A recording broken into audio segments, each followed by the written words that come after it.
I want her to greet everybody. She is the hostess with the mostest. Well, thank you so much. I appreciate it. I appreciate them coming. They put a lot of work and effort into this. I'm super excited because they have all the experts here. And so we're really glad that they've done so much work and that they've come out. And thank you for coming and sharing this with us today. Thank you, Ashley, and thank you for the Mustang Senior Center. This is just lovely. Got a lot going on. This is an active place. This is exactly how you should live your life, right? Keep active. Keep active. Well, we are going to move into, we always have a spotlight time for our educational sponsors. You came through the tables and they were out there. They have little treats they brought for you today. So make sure you get a sack and collect all that you can. And talk with them about all their expertise and what they have to offer you. But we always like to spotlight one so that you can get to know all of them personally. So I'm going to ask Shelly Chappell. She is the owner of Clutter Free. How many of you have some clutter we need to go through? Thank you, Shelly. Thank you, Connie. And wow, look at this great group today. It's so nice to be with you. My name is Shelly Chappell. You may have picked up one of our brochures, and we also have some free timers and box cutters. And you can see Debbie. Debbie, wave your hand, and she can help hook you up with some other goodies if you did not receive them. Clutter Free was started in 2011 with one goal: to help people move forward in their life. It is an amazing company with amazing team members, and we have 20 team members working simultaneously across the cities of Oklahoma City, Yukon, Mustang, Norman. And what we provide that you'll see in your brochure is we are a full service cleaning company, organizational, downsizing, packing, unpacking, moving, local and long distance, estate sales, and property cleanup and hoarding services. So that's a big mouthful, isn't it? It is. So if you have a need, one thing that we have noticed that people love about our company is instead of having to call one person for an estate sale, one person for packing, one person for moving, one person for cleaning your home to get it ready to go on the market, you skip all of that and you're talking directly to me. You're speaking to me, and I'm organizing all of these things that you need when you're getting ready to downsize or you're wanting to have an estate sale, and it eases the burden so that you can move forward. Thank you so much for your time. Thank you, Shelly. And it is the heart and the passion of all of our educational partners is to help you. You are number one to us. We want to equip, educate, and empower you to make proactive decisions rather than reactive decisions. Because when we move into the reactive, our options shrink. So our goal is to bring vetted people to you, provide vetted tours in these wonderful communities that are represented out here. You need to go visit them all because you need to find what your next home is going to be. What's your next future? Where do you see yourself in the future? And that's what we want to promote. Well, today I'm going to just go over a few people on this panel, on this slide, that at our the Time for Living, which we are, we help people downsize or right size, whatever that may be, in real estate. These are, at our booth, we have a whole list of people that had accomplishments after 60. Okay? So you still have a lot to offer each one of us. And I admire you. Golden year accomplishments. Many people assume their most meaningful achievements happen when they are young. History shows that purpose and impact often continue into later years. How many of you have ever watched Little House on the Prairie? Show of hands. Who's watched Little House on the Prairie? Yes. Laura Ingalls Wilder published her Little House books at the age of 65. Wow. That's amazing. You've been to It's awesome. Isn't that awesome? Then Grandma Moses began painting at age 77. Wow. And created over 1,000 paintings. Leonid Hertzwitz received the Nobel Prize in Economics at age 90. Wow. Okay, Harriet Thompson ran her first marathon at age 76 and completed her 15th marathon at age 91. That's awesome. You can't stop here. You're just beginning, right? Keep on broken. That's right, keep on going. I just want to share this video. I saw this on Something Good in Oklahoma. She's right here in Oklahoma. She was turning 100. This is Wanda Waddle. From her time volunteering after Hurricane Katrina to serving in her church's food pantry, Wanda Waddle has always given back. And today, as she celebrates her 100th birthday, our Mike Glover discovered she is still living her best life. Here's tonight's Something Good. 1926, the birth year of Queen Elizabeth II, Marilyn Monroe, and TV icon Andy Griffith. And while their legacies are well documented, the legacy of Wanda Waddle is still being written. There's just a world of little things that you can do. You know, you don't make any fanfare out of them. Fact is, Miss Wanda doesn't think anything that she does is a big deal, like being the neighborhood fix-it lady. 3 different people had 3 different things that were broken, and I fixed them all and sent them on. That's not a big deal. Not a big deal for some, but today, Miss Wanda is celebrating her 100th birthday. My pacemaker runs out in 10 years. She walks at least 1 mile every day with her dog Pepper, no matter the weather. Come hell or high water, we have to go because he has to potty. And like the youngster she is, she spends a lot of time scrolling, on Facebook. You need to make new friends, and you need to make some young enough they're going to outlive you. She lives independently and does her own yard work. She still drives and even drives her friends to their doctor's appointments. Everywhere I go, I'm the oldest anymore. But at the heart of her daily priorities has always been her unwavering commitment to God and her church. When the doors were open, we were there. And when the doors were locked, she had the key. For her 100th birthday, Miss Wanda doesn't want cards or gifts. Instead, she asked that donations be made to the regional food bank or any local charity. Here we go, Peppa.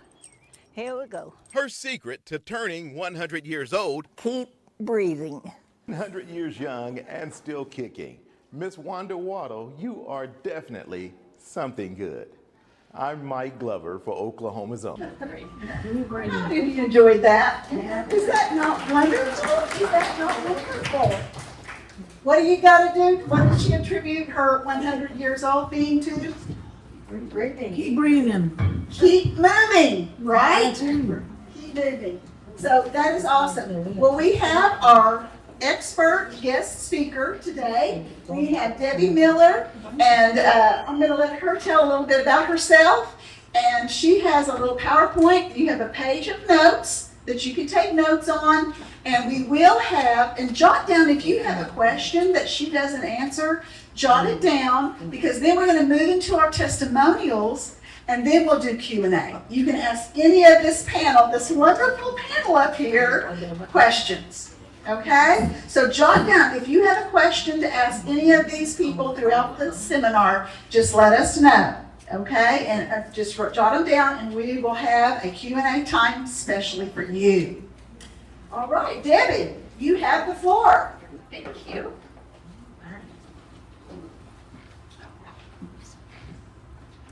Just take that off there. Good morning. I'm Debbie Miller. I'm the Director of Wellness at Spanish Cove Retirement Village, and I have been at Spanish Cove for the past 35 years. And I'm going to talk to you. Thank you. This is the 35th anniversary. I'm going to talk to you about living longer better, aging in reverse, living to be 100, turning back the clock, whatever you want to call it. And this is, can you reverse aging? And what do you think is the answer to that? The answer is yes, we can reverse aging. So there are individual and additive effects of vitamin D, omega-3, and exercise on our DNA. Has any of you ever heard of the term epigenetics? Epigenetics. It is something you're going to hear a lot more about in the next 10 to 15 years. And basically, scientists have learned that we can identify 3 distinct genes that cause most of our aging. And they are looking at those genes, and probably in the next 10 to 15 years, they are going to be able to manipulate those genes, and we can reverse the effects of aging. The good news is it's kind of like, have you heard of the skinny shot or the fat shot that's helping people lose weight? It's a little bit like that, and it may be in the form of a shot that we get. The bad news is it's not going to happen for probably the next 10 to 15 years, and there's a lot of science involved. But meanwhile, they've come up with 3 things that they have said you can do right now, and they're all 3 pretty easy. And next slide. These are the 3 things. Due to something called the Do Health study, we've learned that these 3 things can reverse aging, and one is 1,000 milligrams of omega-3 fish oil. And pure fish oil would be the best, and there's better fish oil out there, but just taking 1 capsule of at least 1,000 milligrams of fish oil can reverse the effects of aging. The second thing is 2,000 units of vitamin D. And the third is the one that's a little bit harder for most of us, and it's 30 minutes of exercise 3 times a week, and specifically strength training.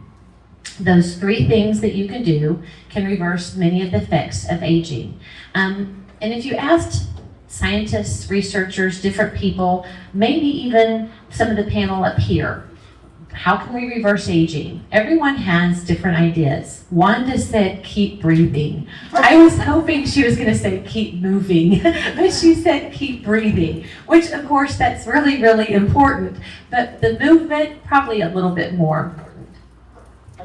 Okay, so nutrition is a big part of it. It helps us to age backwards.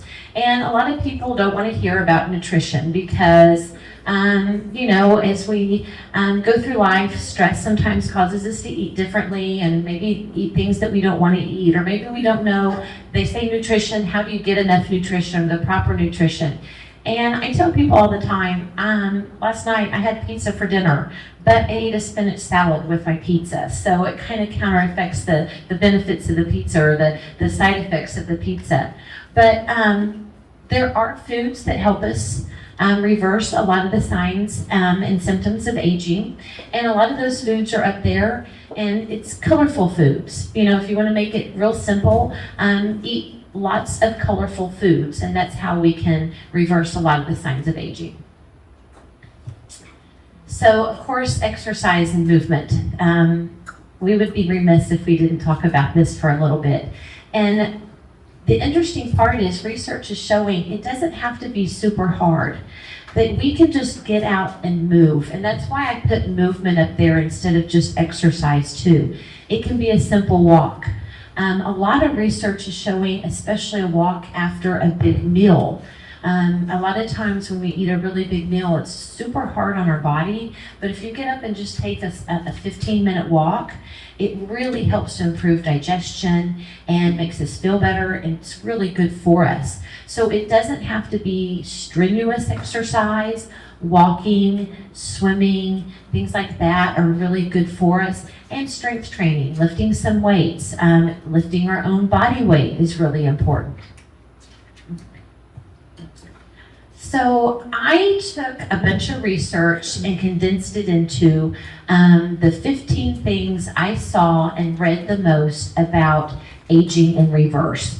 And these are the 15 things based on what I read. A lot of the research that you're seeing right now are some of the things we really want to look at. Fasting insulin. Now we're getting into kind of some of the science, but looking at sugar in the body and how it affects our body. Maybe doing some fasting or eating later, eating breakfast later, eating dinner earlier, and having that window between dinner and breakfast the next morning, making it longer. That's really good for our insulin levels. That comes to number 2 of the fasting. Then we look at exercise and VO2 max, how our body takes in oxygen and utilizes that oxygen. Your mitochondria, this is, we want it longer, and exercise actually lengthens our mitochondria, that's part of our cells.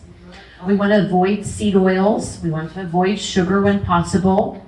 Again, looking at fasting and nutrition, so when we eat, the food we eat, how we eat it, and the times we eat. Vitamin D is important, and a vitamin D like D3, and getting out in the sun a little bit is good. 9, social connection. Wanda mentioned that. Having friends, keeping friends, making new friends. 10 is the 80% full rule. This actually came from looking at those places where people live the longest. And they look at their plate and they stop eating at about 80%. Because a lot of times we were taught to clean our plate. And we actually know that that's not what we want to do. And I'm not saying your mother wasn't right. I'm just saying that maybe we put too much on our plate, and nowadays plates have gotten bigger. So the 80% full rule comes from living longer, better in these blue zones where they quit eating before the plate is actually empty. 11 is a post-meal walk. I mentioned that a little bit earlier. There's a lot of research about when most heart attacks happen. A lot of times it's around Thanksgiving because of that big meal. And we know if we can take a walk after we go and have a big meal, that can help aid digestion, and it's good for the entire body. Getting back into nutrition, looking at fermented foods, that is a huge thing. We can talk about that a little later, and I can answer questions on that. That's looking at like kimchi and things like that. And then 13, sleep. Magnesium, that can help us sleep. Melatonin. Temperature at night, that can improve our quality of sleep. Things like the amount of light in the room can affect our sleep. But we know that sleep is so important as we get older. And it's sometimes harder to sleep. But we need the same amount of sleep as we've always needed. It doesn't get less, it doesn't actually get more. About 7 to 8 hours, max 9 hours. If we can get that, is really crucial for aging well.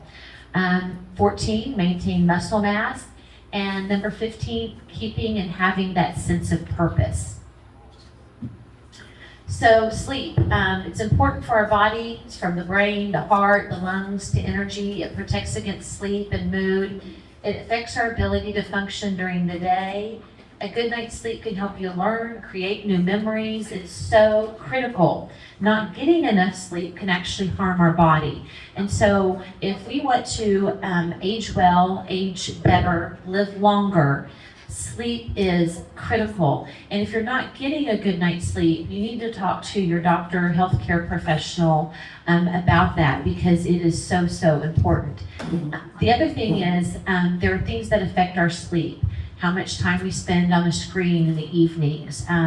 Exercise, when we exercise, it actually helps improve our sleep. So some of these things overlap each other. Okay. Make a habit of moving. Regular exercise is great, but the truly long-lived aren't necessarily great athletes. You do not have to be an athlete to live longer better, or to live longer. You simply need to move. If you want to see your century year, try getting up every day, stay on your feet, keep moving. It's really that simple. Move throughout the day. I tell people all the time, it doesn't have to be 30 minutes in length. Research has actually shown that you can just do 10 minutes of exercise 3 times a day. It becomes then accumulative, and it's the same thing of doing a 30-minute workout. So if you do 10 minutes of exercise in the morning, go for a walk. You do 10 minutes, and then again, a walk, or you walk your dog, and then you walk after a meal in the evening, and you get that 30 minutes. It's just as good as a 30-minute workout. Be social. Studies have shown that people with large, diverse social networks have a lower mortality risk compared to those with small and less diverse social networks. We need to interact with other people. When we don't, that can really be a problem according to research. And so things like even today, getting and coming to a program where you learn new things, we talk, maybe we sit with people that we haven't met before, we go into a health fair and we visit booths and we talk to new people, it's really good for our brain. And research even shows that if you learn something at this, maybe here, and then you go home and you tell a friend about it, you tell a child, you tell your neighbor, that works a different part of the brain. And so you've improved two different parts of the brain, one learning, the other sharing, and that's really good for us.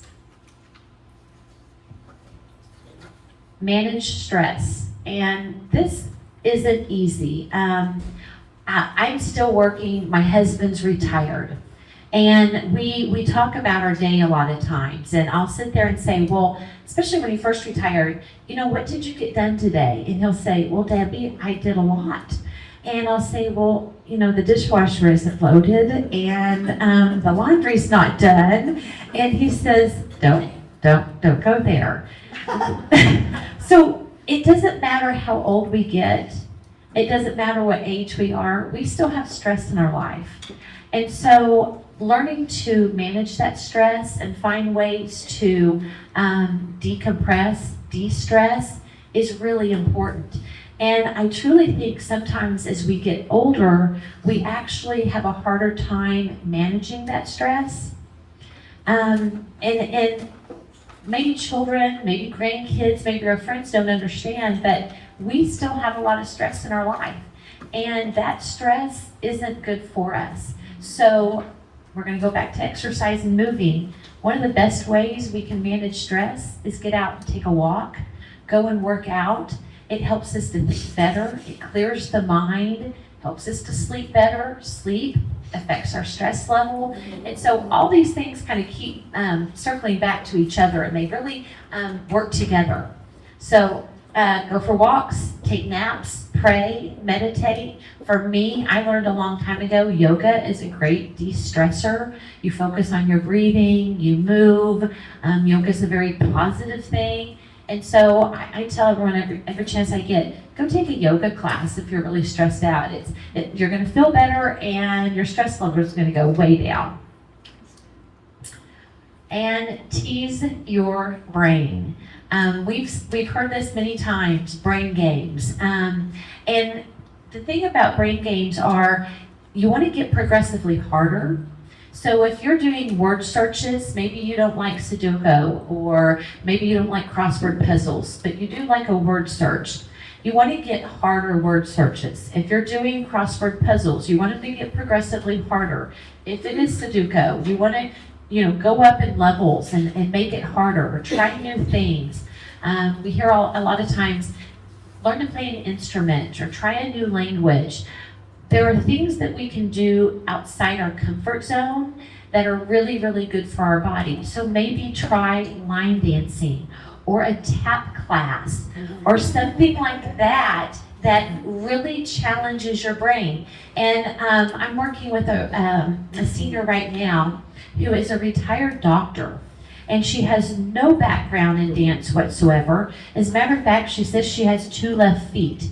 And so she's been attending our line dance class, and it has been way out of her comfort zone. As a matter of fact, I would say learning a new language probably would have been easier for her.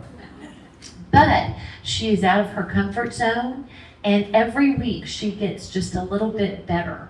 And so things like tap and line dancing are great for our brain because you have to memorize steps. And then we have to send that step down to our feet and then think of the next step, remember to breathe, move, stay upright. Things like that, really, really good for our brain. So we want to tease our brain. Next, I know this one's silly, and it seems really weird that floss would be something to help us living long better. But it's simple things when you look at the thing. Maybe not drinking pop. Flossing is huge. More and more research is coming out about our oral hygiene and our heart. And the better your mouth is, the better the heart is. And so simple thing like flossing is really, really important. And I'm not going to go into much more detail on that because I think that's pretty self-evident and we don't need to say more. So maybe join a fitness center. And I would tell all of you, places like this here in Mustang, this community center, they have wonderful exercise classes. They have lots of machines. You can't beat it. At Spanish Cove, we have a great fitness center. But I remind everyone, exercise, maybe it's not fun, but I tell people all the time, you can have fun doing it. And so if you're going somewhere and it's truly miserable what you're doing, maybe that's not the best form of exercise for you. And so I always ask people, what is the number one form of exercise? Does anyone have an answer to that? The number one? Oh, I heard walking. Starting? That's a great answer. Yes. That sounds silly too, but the number one form of exercise is whatever kind you will do. Walking is great, but if you have maybe a bad hip or you have bad knees, maybe getting in a pool would be easier, because the fact is life catches up with us. And so walking may not be the best. That's okay for everyone, but any kind of movement is good. And so find a class that's fun. Find something that you don't mind doing. Maybe find a time that you can distract yourself. I love to work out when I am watching OU football. I get the best workout watching a football game. I figure if they're out there doing that, I can stay on the treadmill longer. And so that works for me, but that might not work for you. Maybe it's watching an OSU football game, or maybe it's I loved watching the Olympics. My workouts were much longer as long as I had some fun game on the Olympics to watch. Find something that works for you. So, okay, this was just a fun slide. During my research, I found that there is a food that can add 33 minutes to our life. This actually came from a study. I didn't put all the science and stuff on here, but it said that peanut butter and jelly sandwich can add about 33 minutes to our life. I love that because I love a good PB&J. This was a University of Michigan study, ranked over 5,800 foods by their impact on longevity because of its nutritional profile. We have nuts, we have fruit, probably whole grain bread. It can boost healthy living, while the opposite effect was your ultra processed food. So if you're eating a sandwich maybe with processed meat or cheese, that's going to reverse your lifespan.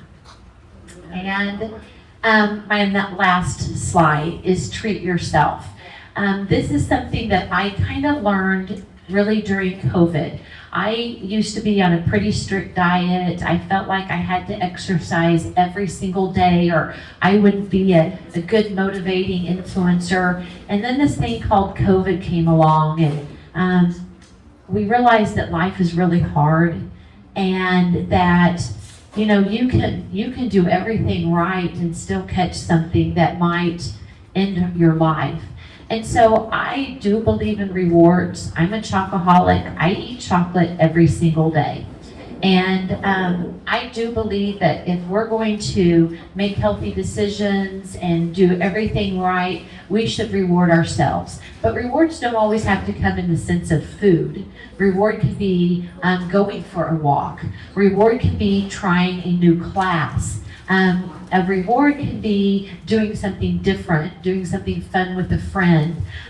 We had an auction a while back for a program we're hoping to start for seniors in Canadian County. And we were doing this auction, and I bid on a wine tasting experience. Yeah. Yes. And I won it. I haven't gone yet, but I looked at some of my friends, and one is Jill, who's in the audience, and I think Kathleen might be the other. But going and trying a new wine. Farmers Market by Overholser has one. Farmers Market by Overholser was the audience. Lake Overholser, yes. Trying things new can be a reward. So find those things that kind of make you happy. For me, dark chocolate, again, makes me happy. Reward yourself when you do something great. And maybe don't feel guilty when you have those days that you don't move as much as you should. Learning to be kinder to ourselves, I think, is so important because life is hard and there's that stress. So if we can learn at the end of the day to forgive ourselves, manage stress, say, you know what, I wasn't perfect today, but there's always tomorrow, I think it's going to help us to live a lot longer. And so we're not going to do questions now, but if you have any questions for me later, I'd be happy to answer them. I thank you for letting me come and visit with you today and share some of my ideas and thoughts with you. And I'm going to hand it over to Connie now. Thank you. You could turn on that microphone for us on the table. That would be great. Well, now we're moving into those that have been there, done that, right? Who we can learn from. We're going to start with Miss Joan Coley, and we're so excited to have her talk to you for about five minutes. Oh, that's going to be hard. Well, let me tell you, first of all, I think we need a little energy in here. And wait a minute. Okay. I think I would like to hear from you all. Now, we do a lot of programs because I started a group 16 years ago at the age of 75. And it's called the Oklahoma Seniors Cabaret. We sing and dance, and we go around and do shows. We raise money, and we give it all, after our bills, we give it all to the John W. Keyes Hearing Center at OU to help seniors get hearing aids. Now, what I do when we go out and do these small programs, we see the same type of body posture that you're giving me here. Now, what I'd like to do is I'm going to count to 3, and I want everybody to yell as loud as you yell. So I need to take a good deep breath and let me hear it, okay? You ready? 1, 2, go! Oh my God, you're good. All right, well, I was really flattered when Connie asked me. I wasn't really sure what I was supposed to do, but I've been asked a lot of times, what do? You look so good, and you don't look your age. Well, I'm 91. Okay, I'll be 92 in a couple of months. All right. And she said I was supposed to give a testimonial. Honey, I can't do that in 5 minutes. But anyway, Life lived, right? I made a little list, and I'll tell you what's worked for me. What I think is most important for everybody, not just me, is self-discipline. If you don't have self-discipline, you're not going to get up and do your hair. You're not going to get up and take the walk that you're talking about. If you don't have self-discipline, it's all you can do to make an appointment and keep it. Yeah. So I'm a real advocate for seniors because seniors are lazy. The majority of us are lazy, and we get by with it. We get by with it. I have 3 daughters, and I lie about my age so much I've forgotten about their age. But I was going to give you my list. Number 1 is self-discipline. And I've been lucky. I've had that all my life. Number 2 is my faith in God. Amen. And I don't make any bones, errors, or whatever. Oh, I make a lot of errors. But I don't make any bones about it. Without my faith, I could not have done all the things I've done. I know that God walks with me wherever I go and whatever I do. And if I do something that is not liked by the guy upstairs, I pay for it. We all do. It's like eating too much sugar, too much chocolate. So, you have to really know. I know that I have him walking with me. There's not a doubt in my world. I never, and I have to tell you this, when I was 13, I had a bad horse accident. I lived in Hugo, Oklahoma, and I rodeoed. I did the flag and barrel race, and I loved it. And I had 2 really horrible horse accidents. And I was in a coma for several days. And I remember coming out of that, and I asked myself, did you make that up? But I remember thinking, I know I'm going to die because God's got something for me to do. I didn't know what it was till I was 75. And that's when I started the Oklahoma Seniors Cabaret. And then, of course, she's already talked so much about movement. Well, you know, you have to do it mind and body. If you don't have it here, you're not going to have it in the rest of you.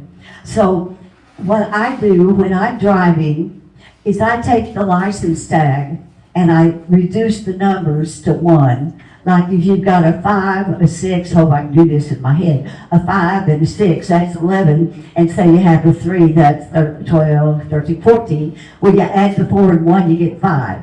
And you learn to do that quickly. And then you take the S, S, T, you know, the alphabet letters, make a sentence. Sam sings today. And it teaches your brain to be quick. Because we get the habit, because we're so old, we have to walk like this. And you could just walk a little faster, but it's too much effort. Okay, let's see. And yoga is great because I've done that, I've taught that. Do you read? Do you read? I read 2 books a day. Not a day, excuse me, a week. A week, wow, that's saying a lot, isn't it? 2 books a week. I'm always scouting the book things on the street, you know, to look for a book, and then I take them out and I give them out to people. But if you do read, how many of you stop and look up the word you don't understand in a dictionary? Good for you, good for you. Yeah, good for you. I know Marie. Marie used to tap dance with me. But anyway, speaking of tap dancing, my students are in the cabaret. One is 90 the end of this month, 87, 84, 78, and I had one 64-year-old that's just joining us. Okay, speaking of tap dancing,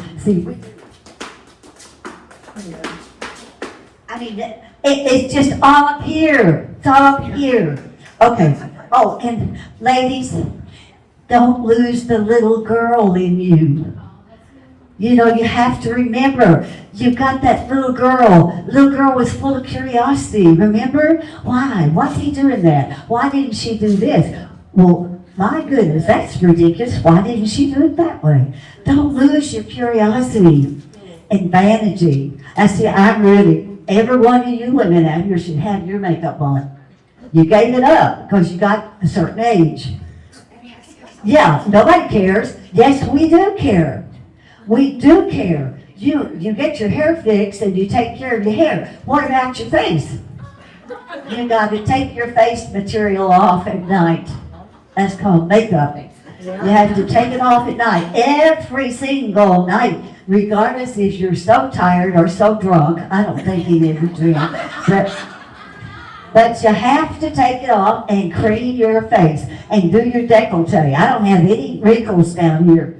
I do have here, you know, I forgot that part. And then laugh at yourself. Yeah.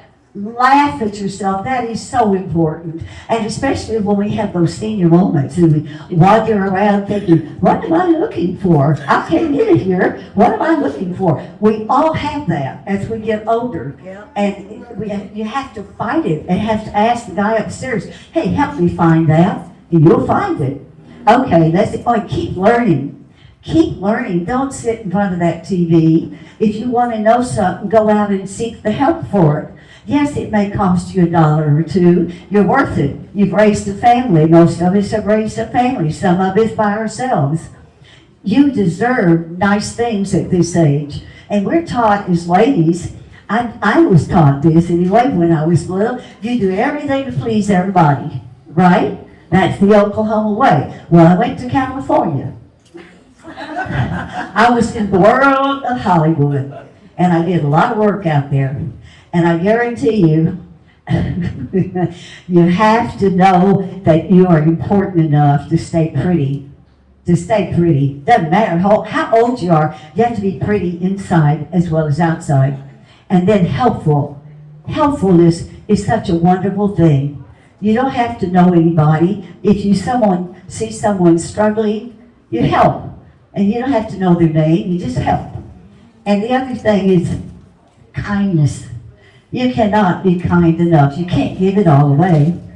So that's the end of my speech, and I'm not going to change it. Thank you. I forgot, ladies, dye your hair.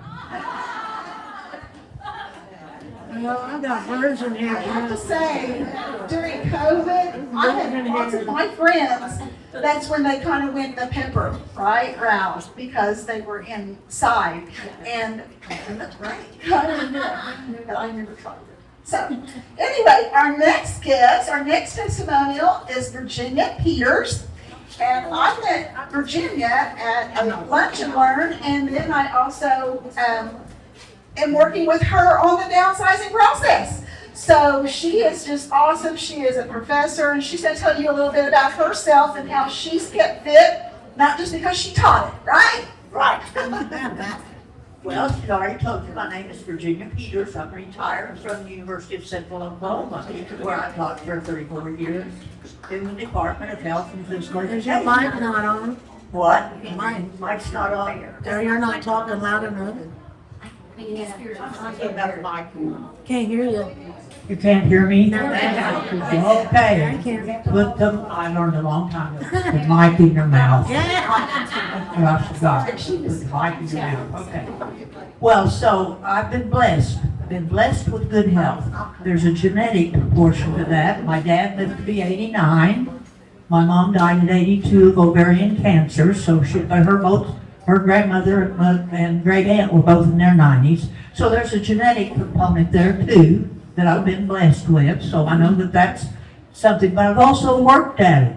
It's not just relying on that genetic component. So I have 5 things that I think are important. My advice to you are, some of them are very similar to what you've already heard, reinforcement of that. So the first one is mobility. Movement is medicine. Movement is medicine. We all need to move. I was an athlete in high school and college. I used to run, and then I jogged, and now I walk. And I don't walk as fast or as far as I used to, but I keep moving. Movement's very important. I have a little black poodle, and we go for a walk throughout the neighborhood. We go from mailbox to mailbox, where we stop, and I think, rest a minute, and she waters the grass around the mailbox, and then we keep going. So the first thing is move, get up and go. Get up and go, it's important. The second thing is cognition, your brain, okay? Brains atrophy if they're not used, just like your body atrophies if it's not used. So you have to use it or lose it. The puzzles she was talking about, crosswords, sudokus, those things are good. Learning something new is very important. Some say a musical instrument or a foreign language, or if that's too much for you, just something that's different that will make your brain move. Figure things out. Don't rely on your phone all the time to find the answer to something. You got a good brain, use it and try to figure it out first, okay? God gave you that brain, use it. So the second thing, first is move, second is think, use your brain. Third thing is socialization. We are social beings. We need to be around other people and with other people. COVID had a terrible effect in this aspect of our health. I visited people at St. Anne's Nursing Home, and during the time of COVID, you couldn't go in and they couldn't come out. Yeah. They were very isolated. And I really feel deeply inside that a number of those people who died did not die because of COVID. They died because of social isolation. Had somebody come in, put the food down, go, bring the tray out, and that was it. And that's a very hard time. We need people. And once we're with people, it was mentioned, we need to be kind. We need to be kind. We need to smile. You know, smiles are to people like sunshine is to flowers. Smile at other people. Smile can do a lot. So don't be kind, be smile, socialize. The fourth thing is your attitude. Attitude is very important. Positive. That is your choice. When you get up every morning, you have a choice. You can either be positive or you can be negative. You can look at the flowers or you can look at the weeds. So what we want is a positive attitude. We want you to be optimistic, not pessimistic. Be an optimist. An optimist is a guy that falls out of the 20-story building.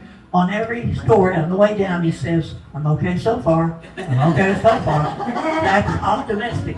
Or maybe you've heard the story about the parents that had two little children. One of them was a real optimist, the other was a real pessimist. And they thought, we've got to change, we've got to do something to try to change this. So they got the little pessimist a bicycle for Christmas. And for the little optimist, they put a pile of horse manure. This ought to change their attitudes, or at least level them out a little bit. Christmas morning came, two kids come and look. The little pessimist starts crying. "You got me a bicycle? I'm probably going to have a wreck and the car's going to hit me. I'm going to kill myself on that bicycle." Look to see what the little optimist was doing. And he said, "There's got to be a pony under here somewhere." So, attitude is very important. And the other thing is an attitude of gratitude. Thank you, Lord, for all the many ways that I've been blessed. Okay, number 5, lead a purposeful life. When you get up in the morning, have a purpose. What are you going to do today? Don't just get up and be bored all day long. Get up with a purpose. Don't sit around and do nothing. Have a reason for being. Have a purposeful life. Now, I have some additional things quickly that kind of go with what she said that help with this. A healthy diet, of course. Drink enough water. Drink enough water. Limit the alcohol. Don't smoke. Control stress. Get good sleep. And then the last thing is preventive medicine. Are you doing preventive medicine? That means your lifestyle, whether you're doing good nutrition, exercise, all those things, but it also means getting your vaccines so that you're immunized against flu and COVID and all those things. And medicines, whatever medicines are recommended. You saw some vitamins up here. They're important. That's part of preventive medicine. So I guess overall I would say, it's your life. You're in charge. Live it. And live it with all those things in mind. Thank you. Are you hearing some things that they're common denominators that are happening? Absolutely.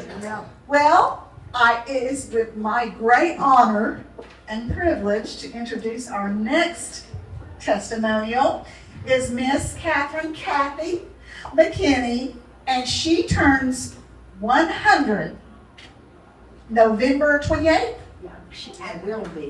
She will be 100 November 28th. Doesn't she look beautiful? Yes. Wonderful. Yes. So, Kathy, share with us, how did you get here? Well, I think, first of all, if you paid attention to everything that you've heard this morning, then take notes, take it home, and remember it. Because I was given 3 minutes, and I'll share with you those 3 minutes and then remind you to remember all of these wonderful things that you've heard this morning. I would just repeat them, so you might as well remember them. And I will say that I live at Spanish Cove. Hold the mic right up to your best. I live at Spanish Cove. I've been there 12 years. A wonderful place to live. I'm very secure. And every one of these wonderful things that have been suggested this morning, I approve of. I started out at Spanish Cove with Debbie in the exercise. And so through all of my life, the main strength that I receive is my Christian faith. And so today I just say my life is in God's hand. I've been blessed tremendously. I will do my best to live up to all of these wonderful suggestions that you've given today. And so when people ask me how I attribute my living to be 100. There's several reasons, but my first one is my Christian faith, because I believe that God guides us. If we turn our lives over to Him, He helps us make those good decisions. And so, basically, I will say that genetics probably play a part. My mother lived to be 100. My sister was almost 100.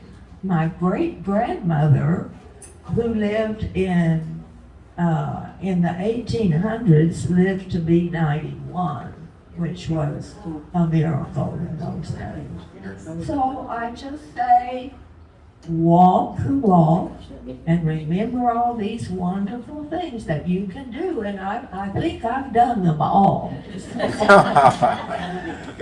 have a blessed day. It's great to be here. Let me say this. She still lives in the active, independent apartments.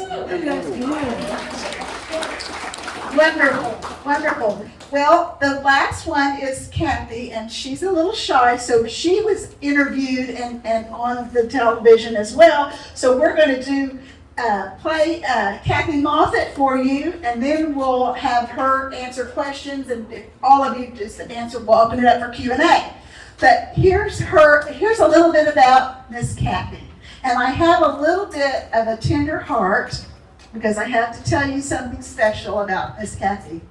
She also worked in the nursery at the church that I attended and was minister of. And I had a miracle baby. Ashley was born premature. She weighed 4 pounds. And she was born in September. So as the drama director, right, I had to start preparing for the Christmas pageant, directing everything.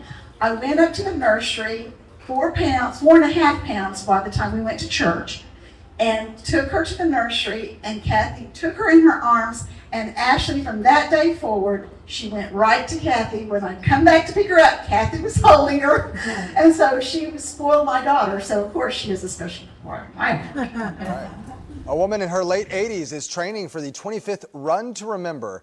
She's running every marathon since it began. She doesn't plan on stopping anytime soon. News 9's Addie Crawford joins us live this morning, sharing what this race means to this runner. Addie, good morning.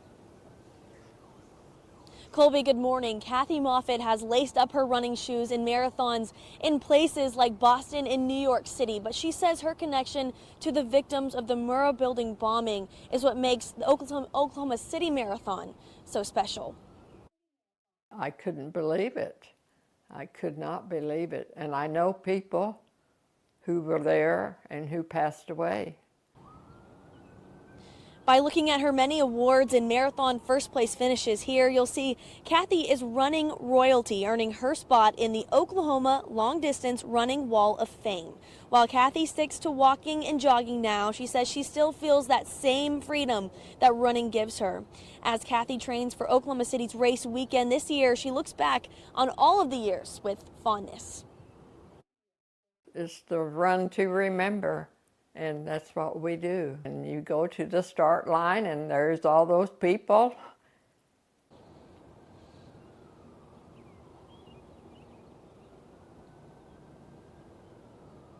Kathy runs to remember her friends Paul Ice and Valerie Kell. She says she was in a marathon training group with Paul, and Valerie went to school with her son. I'm just going to real quick. She's open to questions. She's just a little bashful. She didn't want to give a speech. So anyway, just want to draw your attention to the big orange paper. Please fill that out. That is our feedback, our evaluation form. So please fill that out for us. And if you did not sign in, or we would like to have a record of you being here. And if you have anything to suggest, just read the eval form. We'd just love for you to hand that to us.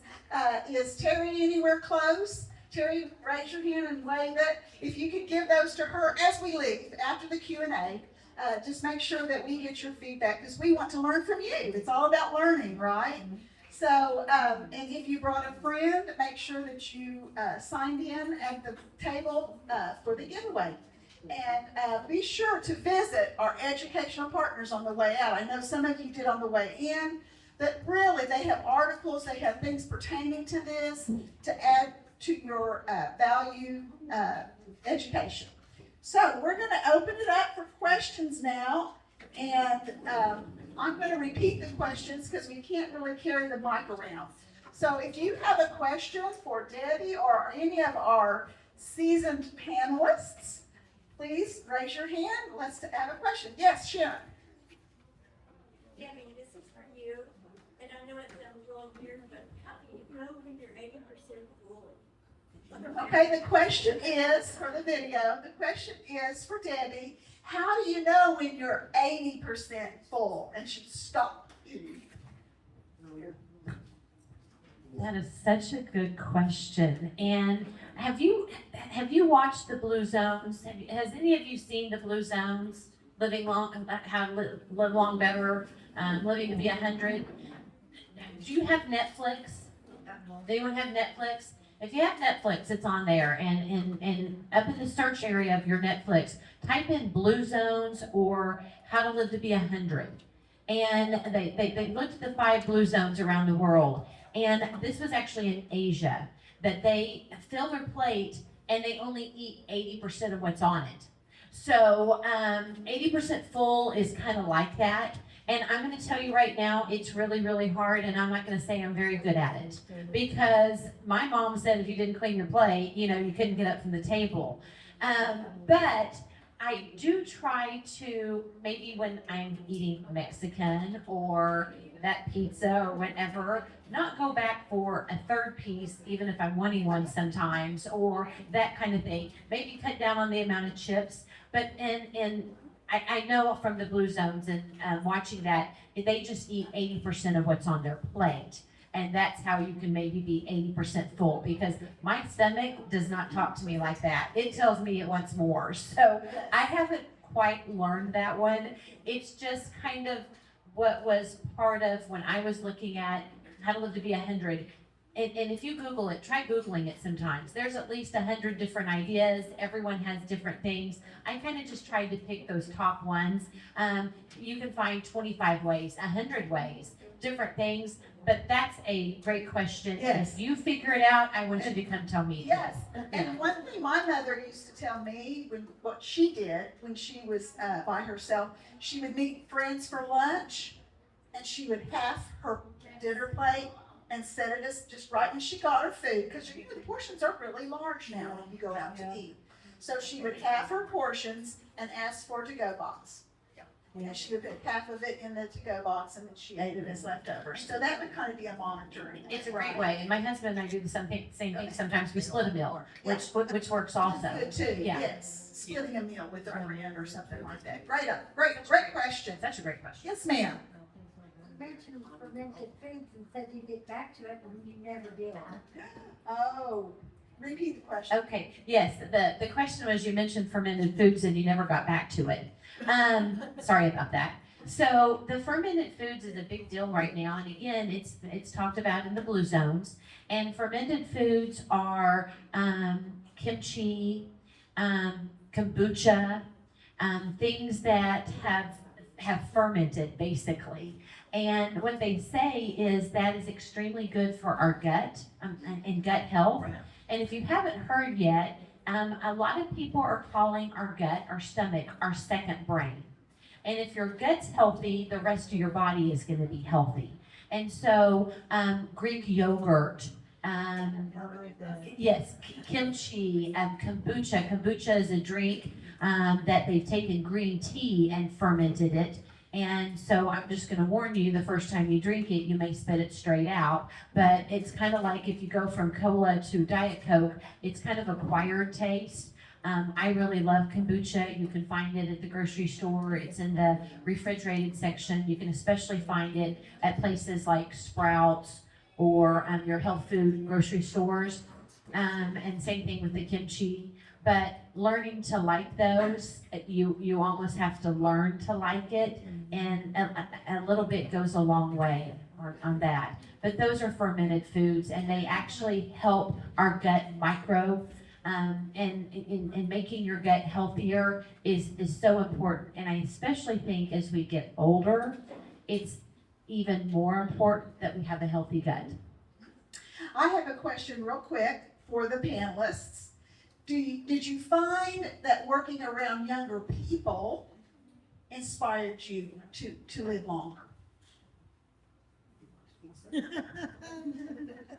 I have worked with kindergarten children for 45 years.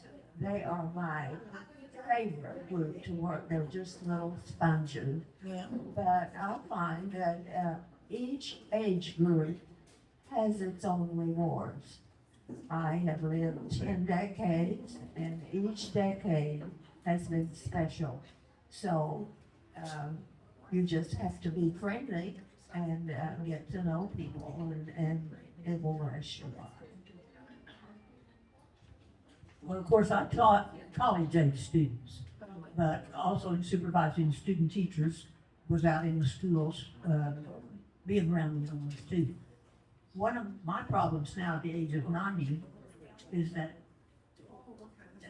my friends are all going, who have not lived this long, has not done all these things we're talking about, for whatever reason. And so the comment that was made about make younger friends, that's really true, you know, because we had a group of 15 and there are 4 of us left. And we used to play golf together and go to different things and everything, you know, that goes back to social isolation. If I don't make friends with younger generation people and associate with them and so on. So do I know the neighborhood kids? You bet I do. And they know me, and we visit every day and that sort of thing. So I think that's a good question. So, Kathy, what about you as far as being a runner, running that last thing? I mean, what was the reaction when you showed up to run the marathons? That's as far as it goes. Okay, there you go. When you run a marathon, I mean, you're hobnobbing with the young, right? Well, So everybody's younger than me. yes. So was that inspiring to you, or you were inspiring to them? I was to them. Yes. So they would ask you, how are you still running? What would they talk with you about? About my running. I just run different times now. But you enjoyed it. You had, and you probably shared with them that, you know, being involved in anything like that, you've got to be dedicated. I think it's like what Joan said, you've got to really push yourself to stay in something like that. Yes. Yep. Have that dedication. Very good. The question was working around younger people. How do you feel that's even helped your longevity? Well, they are willing to learn if you'll teach. You know, sometimes we have teachers that just hold class. I've had quite a few teachers like that, not in education, but in the dance field or the singing field. My degrees are from OCU. I have a bachelor and a master's degree from OCU. And many times you get teachers that just hold class. They don't teach. And that goes with the dance classes too. So in Hollywood, anybody that thinks they can sing, they don't even have a shingle. They even would go out with no musical background and say, I'm a teacher, and expect to teach singing. It's ridiculous. And that's all I'm going to say. Questions? Anybody else? Have a question? Yes, ma'am. Do you have any more I'm sorry, I did not hear it. Do we have any more information packets? Yes, please take them. Please disperse them to the back. There's several right in here. There's a bunch of them. But yes, here. The panelists,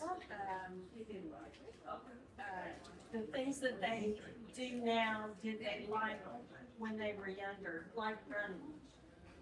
Okay. The question is, do you still enjoy doing what you did when you were younger? Yeah, for me, movement has been a very important part of my life. I started out as a basketball player, so I moved. I went to college, Had to learn all different kinds of sports as a physical education major, even dance.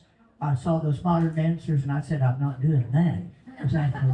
And the chairman of the department said, oh, yes, you will. If you're going to go out and teach physical education, you're going to teach dance. And so I took semesters of modern dance. I was in the dance concert because I had to be. But you know what? I learned to love it. And here's a kicker. My first job interview, I went to the superintendent's first question was, can you teach dance? And I said, yes, sir, I can. And he said, can you put on a dance concert? And I said, yes, sir, I can. All because somebody motivated me to, and you know what? I learned to love modern dance. Was I real good at it? No, but it's movement. So for me, movement, I still swim. I love any kind of movement. And when I was, probably in my late 40s, the chairman of the department said, we got some fencing equipment. Virginia, you're going to teach fencing next semester. I said, I don't know anything about fencing. And she said, get a book. Keep learning, right? Keep learning. So I got a book. But the kicker was the Oklahoma City Fencing Club had hired a French fencing master who came to spend a year with them to work with their group, and I got to go take fencing lessons, and I began to fence. I not only teach and coach it, but I started fencing at that age. Do I fence anymore? No.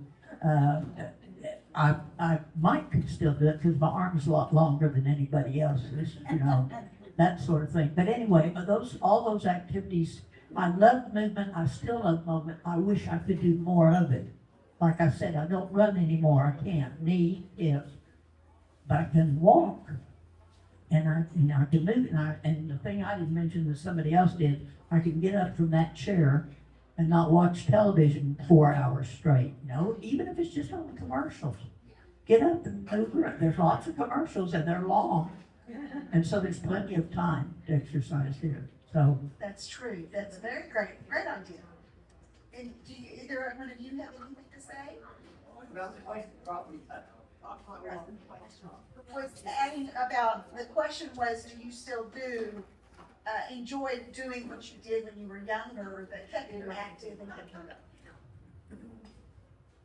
Yes, I enjoyed learning new things and always interested in what's going on. And I try to learn something new each day to pass it on. So yes, every age group. If you have an interest at all, then my mother used to say, learn to like what you have to do. And that was good advice. Very good advice. Yes. Excellent. Catherine, how old were you when you decided to write your life history?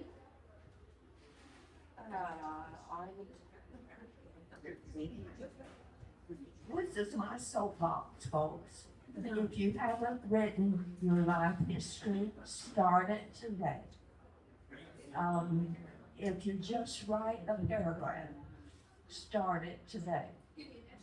This has been the most enjoyable thing I've ever done. I decided in 1963, as a young mother of 4 children, to do the history of our family. So it took me several years of doing the genetic of my father's family, my husband's family, and we did 5 surnames of each family. And it took me about 6 years off and on because I've always been busy in my church. But this was something that I grieved because my father was one of 8 children. His mother died in childbirth when he was 7. And so he grew up with just his brother and father. The other 6 children were adults. And so when I started this, I thought the first thing I need to do is to talk to my families. And when I discovered my father died young, 52, during the Second World War. And so I started contacting all of his siblings, and there was not one person.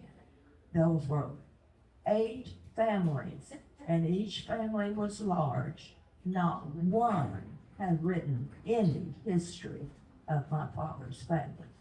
And that just really grieved me, so I decided that we would not let that go by. So I started getting word of mouth from his family, that stories that they knew about him. And so, anyway, that's my soapbox. Almost everybody I talk to, I say, have you written your family history? And it is extremely important. I wrote my mother's history, the family that was the greatest gift I could give them. She came to Indian Territory on covered wagons and led such an eventful life. And so I finally got her settled down when she was 86 to tell her story. And I wrote that. It was the best gift I could give my family.